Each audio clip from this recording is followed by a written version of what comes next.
کیا مالداری دیکھ کر کبھی دور رسالت میں شادیاں طے ہوئی؟ کیا کبھی دولت دیکھ کر کے شادیاں طے ہوئی؟ اگرچہ میں شرعی طور پر اس پر بدعت کا کوئی حکم نہیں لگا رہا، ویسے کوئی میں مفتی بھی نہیں ہوں کہ میں کوئی حکم لگاؤں، لیکن آپ سے پوچھتا ہوں سنت رسول دیکھو اور اس کے بعد اپنا حال دیکھو۔ ہر باپ اپنی بیٹی کا رشتہ ڈھونڈنے نکل رہا ہے تو پہلا نمبر دولت کو دے رہا ہے، اور دولت میں یہ نہیں دیکھتا کہ کتنا مالدار ہے، کتنا غریب ہے۔ اللہ اکبر، دولت میں یہ بھی نہیں دیکھ رہا ہے کہ حلال سے کما رہا ہے کہ حرام سے کما رہا ہے، اس کا دھندا جوئے کا ہے، اس کا دھندا سٹے کا ہے، اس کا دھندا شراب کا ہے، کچھ نہیں دیکھنا، صرف دولت دیکھنا بس۔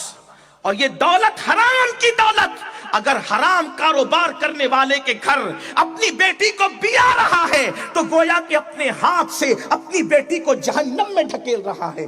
آپ سے پوچھنا چاہتا ہوں، اور پھر آج کل کی عورتوں کا خاص رول ہے، اس وقت تک رشتے طے نہیں ہوتے جب تک کہ عورتوں کی مرضی نہ ہو۔ عورتوں سے مراد وہ بیٹی تو کنارے رہ جاتی ہے، دادی اماں بیچ میں، بڑی بہن بیچ میں، بھابیاں بیچ میں، اور سب کی نظر اللہ ماشاءاللہ دولت پر ہے۔ لیکن آپ سے پوچھتا ہوں 10 دن کے حسینی بننے والوں اور اپنے مفاد کے لیے مولائی بننے والوں اور اپنے مفاد کے لیے سیدہ کا نام جپنے والوں، کیا یہ نہیں دیکھتے اللہ کے رسول نے اپنی شہزادی کا نکاح جس علی مرتضیٰ کے ساتھ کیا، ان کا تو خود کا مکان بھی نہیں تھا، مہر دینے کے لیے پیسے بھی نہیں تھے، حتیٰ کہ آقا نے فرمایا علی میں فاطمہ کے ساتھ تمہارا نکاح کرنا چاہتا ہوں، تو مولا کائنات نے عرض کیا یا رسول اللہ میرے پاس تو مہر دینے کے لیے کچھ ہے ہی نہیں، تو اللہ کے حبیب علیہ السلام نے فرمایا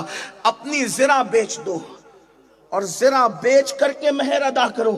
آپ سے پوچھتا ہوں، آقا نے مولا کائنات کا کردار دیکھا، ان کا ایمان دیکھا، ان کا کیریکٹر دیکھا، ان کا تقوی دیکھا، ان کی پرہیزگاری دیکھی، اسی لیے تو فرمایا فاطمہ میں تیرا نکاح اپنے خاندان کے سب سے بہترین انسان کے ساتھ کر رہا ہوں۔ سبحان اللہ، نعرہ تکبیر، نعرہ رسالت۔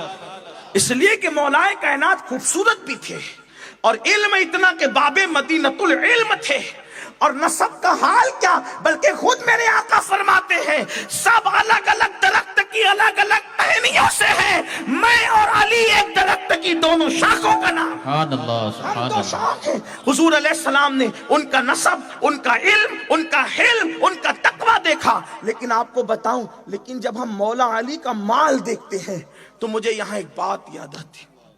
سنیں، اب آج سب مال کی طرف، مال مال مال۔ قرآن کہتا ہے الہاکم التکاثر حتی زرتم المقابر، ہلاک کر دیا تم کو مال کی محبت نے، یہاں تک کہ تم قبر کے ٹھکانے تک پہنچ گئے، قبر کے گڑھے تک پہنچ گئے، موت کے منہ میں پہنچ گئے۔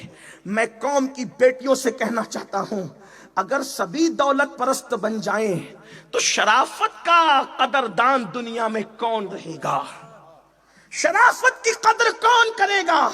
اللہ کے رسول نے اپنی شہزادی اور سب سے چہیتی شہزادی سیدہ فاطمہ الزہرا کا نکاح ایک جانے شرافت، بظاہر علم، بظاہر دولت کی کمی کے باوجود، جانے شرافت دولت کی کمی کے باوجود اپنی شہزادی بیا کر بتا دی کہ اسلام میں شرافت اور علم کی اہمیت ہے، دولت کی اہمیت نہیں۔